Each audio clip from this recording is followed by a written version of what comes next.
Hello and welcome, मैं हूं विवान और आप देख रहे हैं बॉलीवुड का hottest news show planet Bollywood news. हम एक बार फिर हाजिर हैं बॉलीवुड की latest news and hot gossips लेकर। So why wait, let's start with the headlines.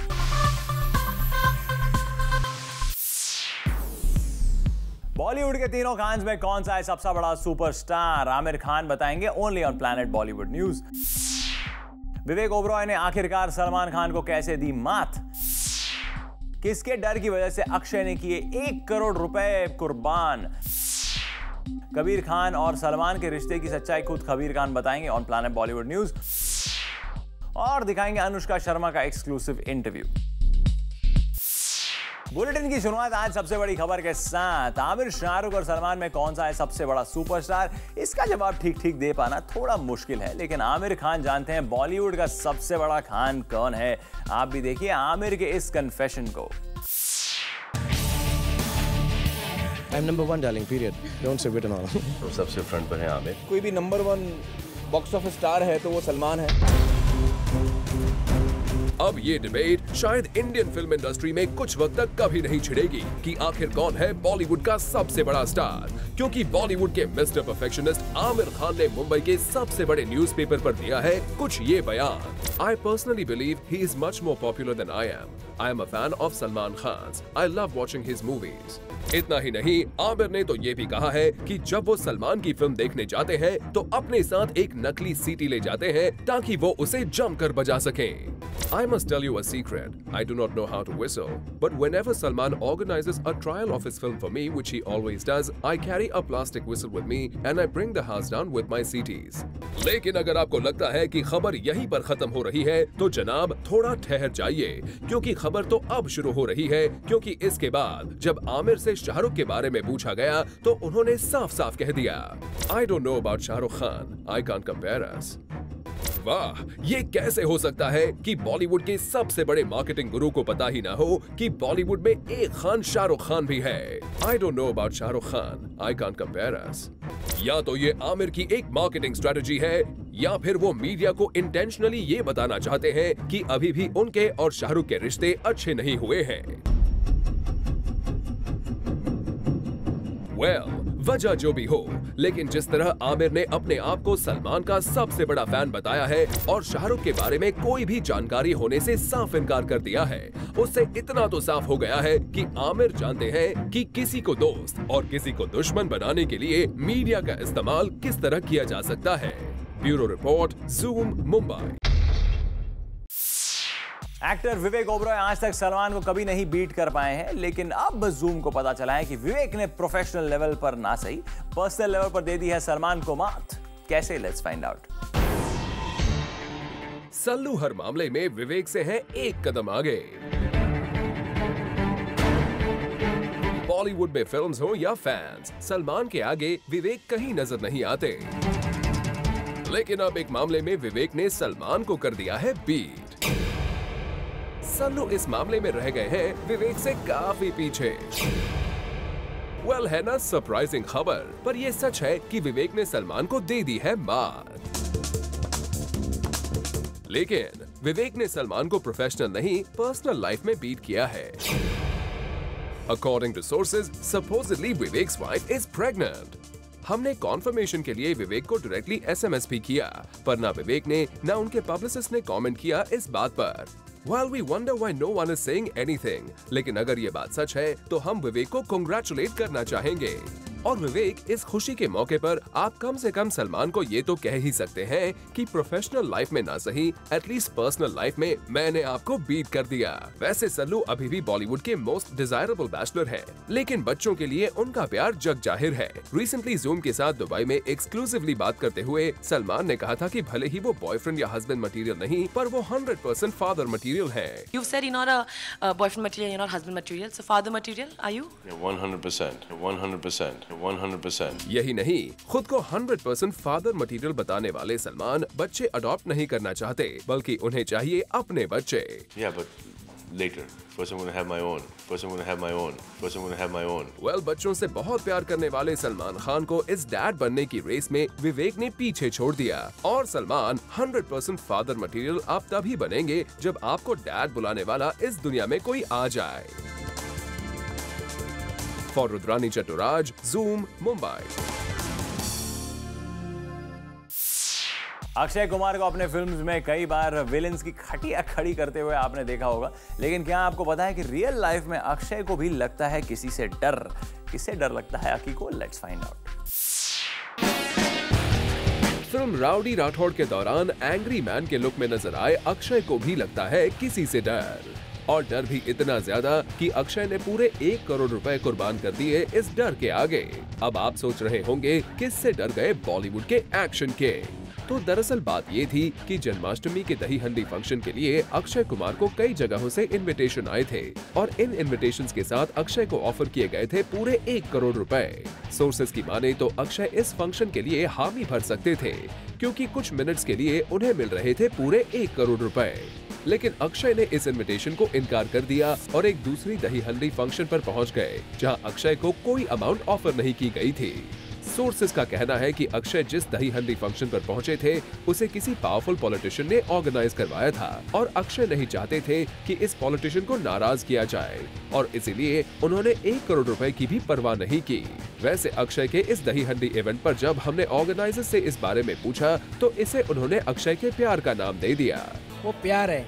Akshay जी और हमारे संबंध बहुत गहरीले रहे।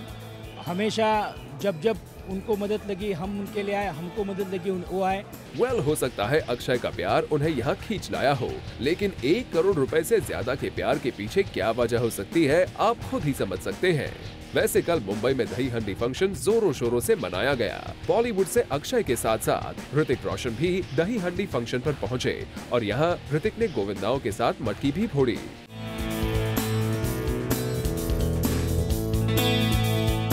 ऋतिक के बाद दही हंडी फंक्शन पर नजर आए एक्टर इमरान हाशमी ने गोविंदाओं की टोली का हौसला बढ़ाया। फिर यहाँ शादी के बाद पहली बार किसी स्टेज पर परफॉर्म करती नजर आई एक्ट्रेस ईशा देओ।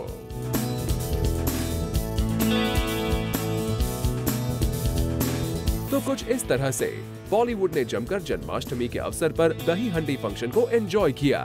For Hardik Tanna, Zoom, Mumbai.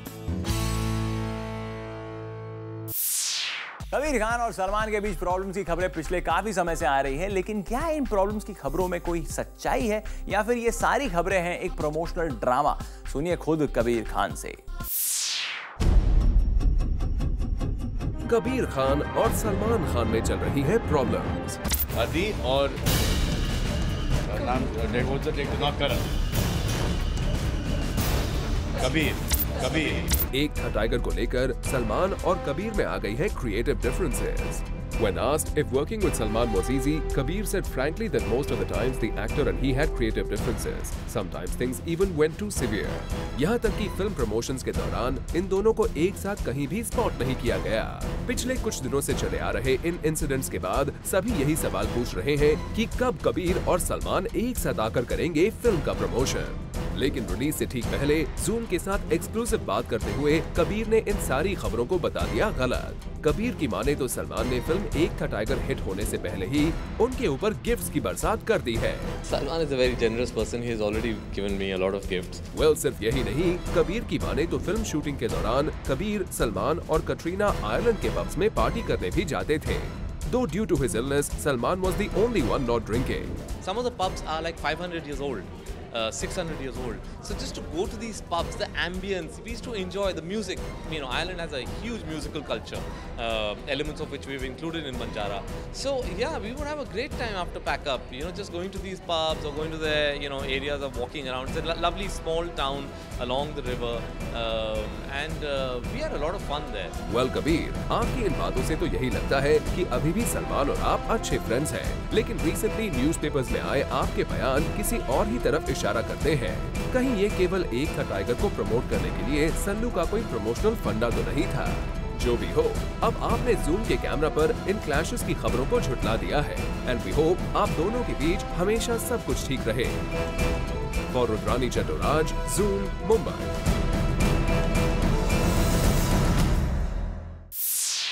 Actress Rani Mukherjee ने अनुराग कश्यप प्रोड्यूस फिल्म अय्या से काफी सारी उम्मीदें लगा रखी है, और यही वजह है कि रानी इस फिल्म के लिए बन गई है मिस परफेक्शनिस्ट।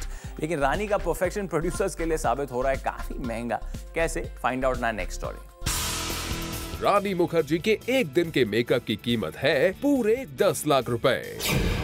चौंकिए मत, ये बात बिल्कुल सच है, क्योंकि रानी बनना चाहती है miss perfectionist.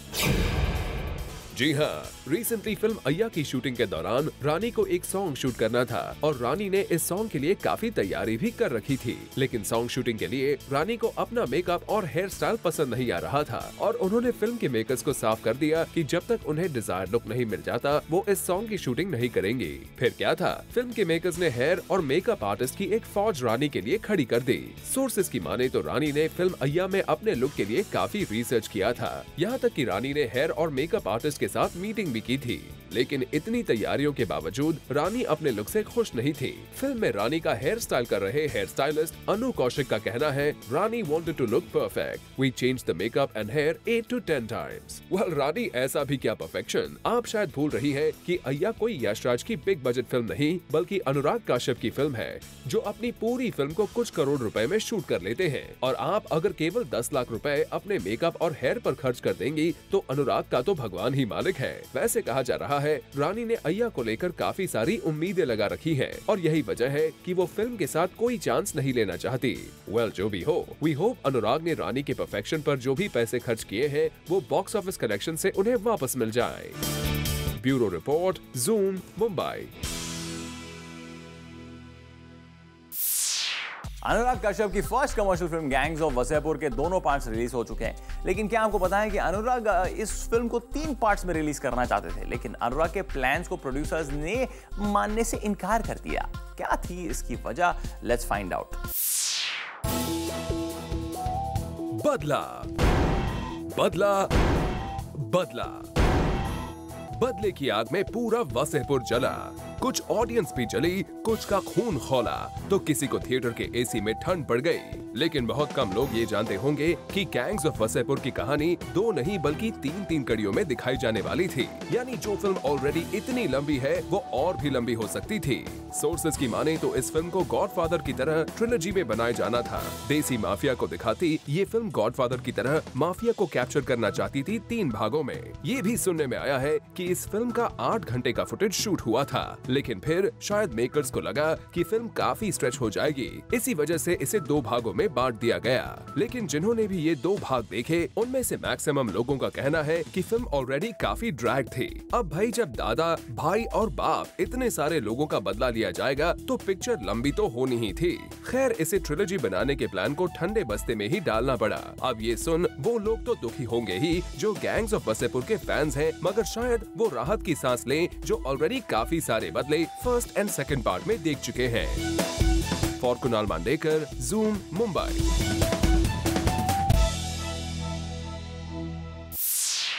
Actress Preity Zinta एक वेल क्वालिफाइड और इंटेलिजेंट एक्ट्रेस हैं, लेकिन इश्क इन पेरिस की शूटिंग के बाद प्रीति सबसे कह रही है काश वो होती अंगूठा छाप एक्ट्रेस। क्या है इसकी वजह? फाइंड आउट ना नेक्स्ट स्टोरी। प्रीति ने ये फिल्म तैयार तो कर ली, इसमें एक्टिंग भी कर ली, सब कुछ अच्छी तरह से कंप्लीट भी हो गया, पर अब प्रीति को हो रही है बहुत परेशानी। वजह है उनके नाम से जुड़ा हुआ प्रोड्यूसर का टैग। दरअसल प्रीति जिंटा बनना चाहती है अंगूठा छाप। बबली प्रीति की दिली तमन्ना है कि काश वो अंगूठा छाप बन जाए। प्रीति ये करना चाहती है क्योंकि प्रोड्यूसर बनने के साइड इफेक्ट से वो बहुत परेशान है। साइड इफेक्ट है लोगों के पेमेंट चेक साइन करने का। Our close sources overheard Preeti saying that इतने सारे चेक्स और डॉक्यूमेंट्स पर साइन करते करते वो थक जाती है और इसीलिए ये बेहतर होता कि काश वो अंगूठा छाप होती। Better than signing all papers, she would have just have to give a thumbprint. ये सुनने में आया है कि प्रीति इन दिनों अपनी फिल्म इश्क इन पेरिस की वजह से इतनी एग्जॉस्टेड हो जाती हैं कि फॉर्मेलिटीज और उन पर साइन करना उनके लिए बन जाता है टीडियस टास्क। और यही वजह है कि मैडम जिंटा यूज करना चाहती है अंगूठा।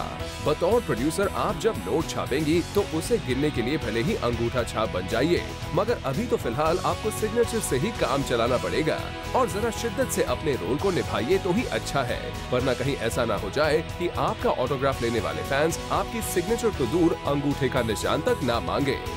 For Kunal Mandekar, zoom, Mumbai. Planet Bollywood news में फिलहाल वक्त है एक छोटे से ब्रेक का, लेकिन ब्रेक के बाद हम आपको दिखाएंगे अनुष्का शर्मा का एक्सक्लूसिव इंटरव्यू।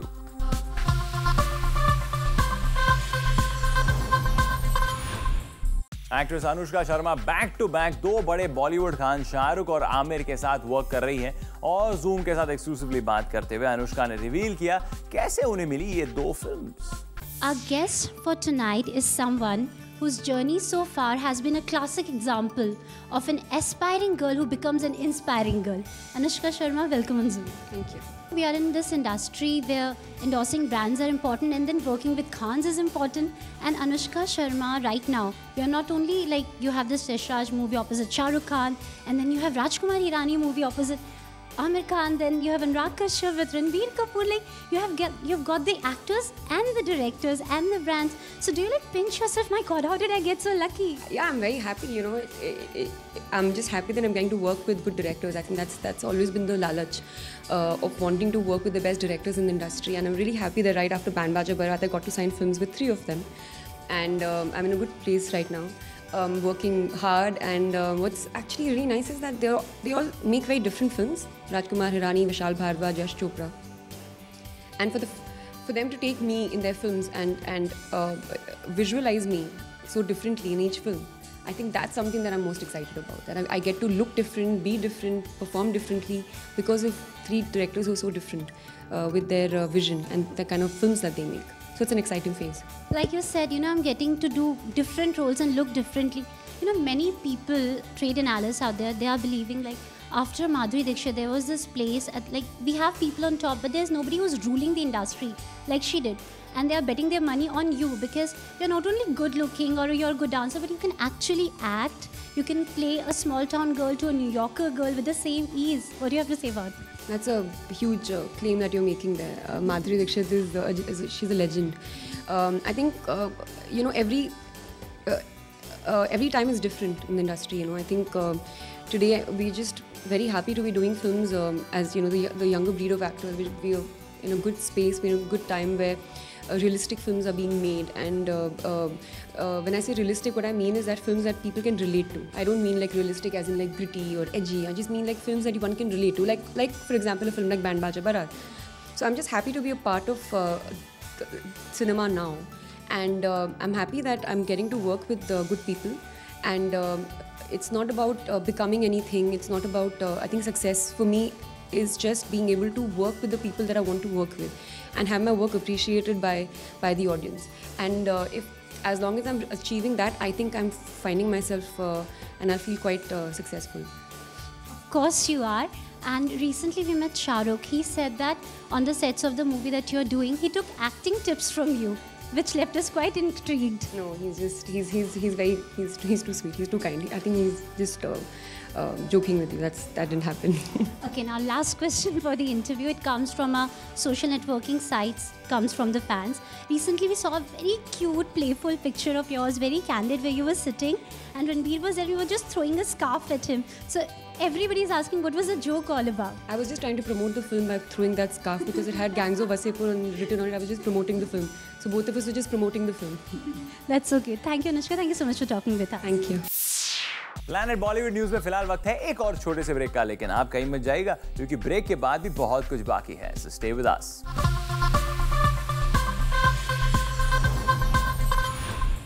बॉलीवुड एक्टर्स को अपने इशारों पर नचाने वाले कोरियोग्राफर और डायरेक्टर प्रभु देवा ने रिसेंटली क्रिकेटर विराट कोहली को करवाया dance. Have a look.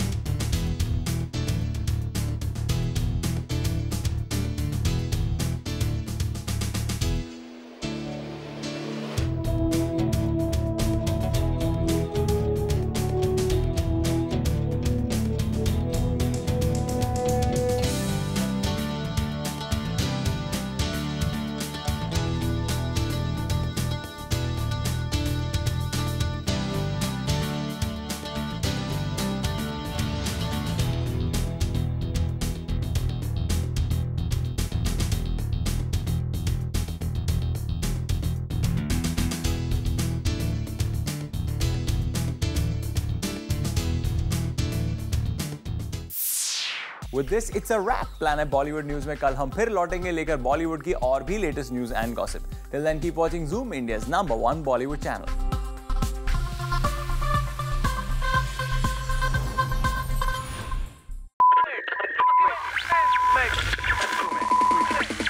What's the new four-letter word everybody's talking about? It. Hi, this is Omar Qureshi. Add Zoom TV to your circle on Google Plus and get juicy bites of Bollywood entertainment round the clock. Just visit gplus.to/ZoomTV.